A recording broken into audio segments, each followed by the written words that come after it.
تلنگانہ وقف بورڈ کی وفد نے دہلی میں مرکزی حکومت کے وقف ترمیمی بل پر تشکیل کردہ مشترکہ پارلیمانی کمیٹی سے نمائندگی کی۔ چیئرمین وقف بورڈ جناب سید عظمت اللہ حسینی کی قیادت میں اس وفد نے جمعہ کو دوپہر 2:30 بجے پارلیمنٹ ہاؤس میں مشترکہ پارلیمانی کمیٹی کے چیئرمین جگدمبیکا پال سے ملاقات کرتے ہوئے تحریری یادداشت پیش کی، جس میں مرکزی حکومت کے وقف ترمیمی بل کی مخالفت کی گئی۔ اس کے علاوہ حالیہ دنوں تلنگانہ وقف بورڈ کی جانب سے وقف ترمیمی بل کے خلاف متفقہ طور پر منظور کردہ قرارداد کی کاپی حوالے کیا۔ اس وفد میں چیئرمین وقف بورڈ جناب سید عظمت اللہ حسینی کے علاوہ صدر مجلس و رکن پارلیمنٹ حیدرآباد و رکن وقف بورڈ بیرسٹر اسد الدین اویسی، طاہر بن حمدان صدر تلنگانہ اردو اکیڈمی، محمد عبید اللہ کوتوال چیئرمین تلنگانہ اقلیتی مالیاتی کارپوریشن، ارکان وقف بورڈ جناب سید اکبر نظام الدین حسین، جناب ابو الفتح سید بندگی بادشاہ قادری، جناب سید نثار حسین، جناب MA کے مقید، جناب محمد اسد اللہ چیف ایگزیکٹو آفیسر، جناب شیخ لیاقت حسین ایگزیکٹو آفیسر تلنگانہ حج کمیٹی شامل تھے۔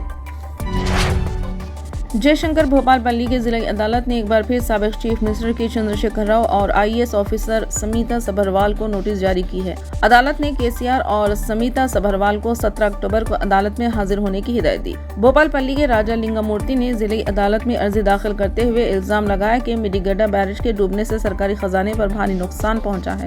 عدالت نے KCR اور سمیتا سبھروال سمیت دیگر 7 افراد کو نوٹس جاری کی ہے، جن میں سابق وزیر T Harish Rao, contractor Megha Krishna Reddy, retired IAS officer Rajat Kumar قابل ذکر ہے۔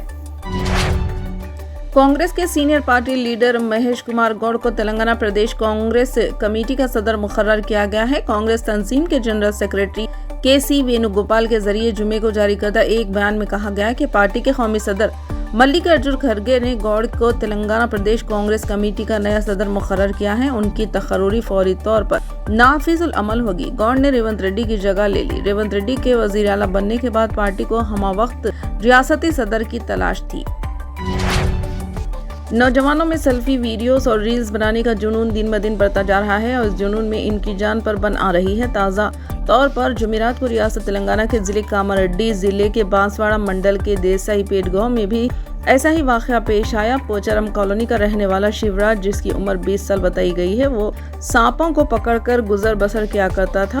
جمعرات کو اس نے خطرناک زہریلے زندہ ناک سانپ کو پکڑا جو تقریباً 2 میٹر لمبا تھا۔ سیلفی ویڈیو بنانے کے لیے نوجوان نے سانپ کا سر اپنے منہ میں لے لیا۔ اسی اثنا میں سانپ نے اسے ڈس لیا، جس کے نتیجے میں نوجوان کی موقع پر ہی موت واقع ہو گئی۔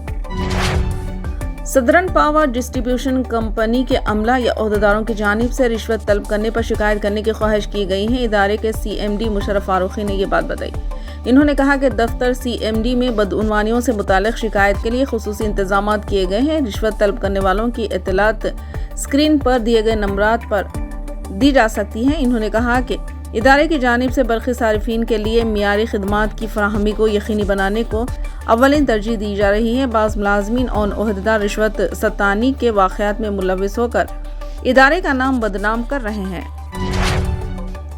مجلس ارکان اسمبلی کے ایک وفد نے تلنگانہ کے DGP جتیندر سے ملاقات کرتے ہوئے آصف آباد ضلع کے جنیور میں قبائلی افراد کی جانب سے مساجد پر حملے، قرآن پاک کی بے حرمتی اور مسلمانوں کے املاک کو جلا دینے کے واقعات پر نمائندگی کی۔ مجلس کے فلور لیڈر اکبر الدین اویسی نے اس وفد کی قیادت کی۔ اکبر الدین اویسی نے اشرار کی فوری گرفتاری اور غفلت برتنے والے پولیس عہدیداروں کی معطلی کا مطالبہ کیا۔ اکبر الدین اویسی نے DGP کو بتایا کہ مسلمانوں کے املاک اور عبادت گاہوں کو ایک منصوبہ بند طریقے سے نشانہ بنایا گیا، اس لیے قاتلوں کے خلاف سخت کارروائی کی جائے گی۔ انہوں نے کہا کہ منظم انداز میں 60 مسلمانوں کی دکانات، 5 مذہبی مقامات اور 5 مکانات کو نشانہ بنایا گیا اور کروڑوں روپے کا نقصان کیا گیا، جس پر DGP اشرار کے خلاف سخت کارروائی کرنے کا تیقن دیا۔ بالی ووڈ اداکارہ اور فلم ساز کنگنا رناوت اپنی فلم ایمرجنسی کی ریلیز کی تاریخ ملتوی ہونے پر بہت افزدہ ہے۔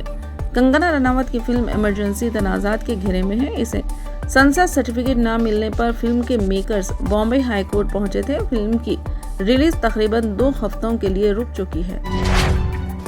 خلیج بنگال میں ہوا کے کم دباؤ کے ایریے کے زیر اثر تلنگانہ کے کئی مقامات پر 9 سپٹمبر شدید بارش کی پیشن گوئی کی گئی ہے۔ محکمہ موسمیات نے آئندہ 4 دنوں کے دوران کئی اضلاع کے لیے یلو الرٹ جاری کیا ہے۔ محکمہ موسمیات کے مطابق اضلاع عادل آباد، جے شنکر، بھوپال پلی، ملگ، بھدرادری، کوتاگڑیم، ورنگل اور ہنمگنڈا میں کہیں کہیں شدید بارش ہو سکتی ہے۔ اضلاع عادل آباد، کمرم بھیم، آصف آباد، منچریال، نرمل، نظام آباد، جگتیال، سرسیلا، کریم نگر، پیدا پلی، جے شنکر، بھوپال پلی، ملگ، بھدرادری، کوتاگڑیم، کھمم، نلگنڈا، سوریا پیٹ، محبوب آباد، ورنگل، ہنمگنڈا، جنگاؤں، سدی پیٹ، یدادری، بھونگیر، رنگاریڈی، حیدرآباد، مرچل، ملکاجگیری، وقارآباد، سنگاریڈی، میدک اور کاماریڈی میں کہیں کہیں گرج چمک کے ساتھ بارش ہوگی اور 30 سے 40 کلومیٹر فی گھنٹے کی رفتار سے ہوائیں چلنے کا امکان ہے۔ ہفتہ 7 سپٹمبر کو جے شنکر، بھوپال پلی، ملک، کوتاگڑیم، کھمم، محبوب آباد، ورنگل اور ہنمگنڈا اضلاع کے بعض مقامات پر انتہائی شدید بارش کے آثار ہیں۔ اتوار کے روز بھی ان اضلاع میں دوبارہ شدید بارش کی پیش قیاسی کی گئی ہے، جبکہ پیر 9 سپٹمبر کو کئی اضلاع میں کہیں کہیں گرج چمک، 30 سے 40 کلومیٹر فی گھنٹے کی رفتار سے ہوائیں چلنے کے ساتھ بارش کا امکان ہے۔ فی الحال کے لیے بس اتنا ہی۔ دیکھنے کے لیے شکریہ۔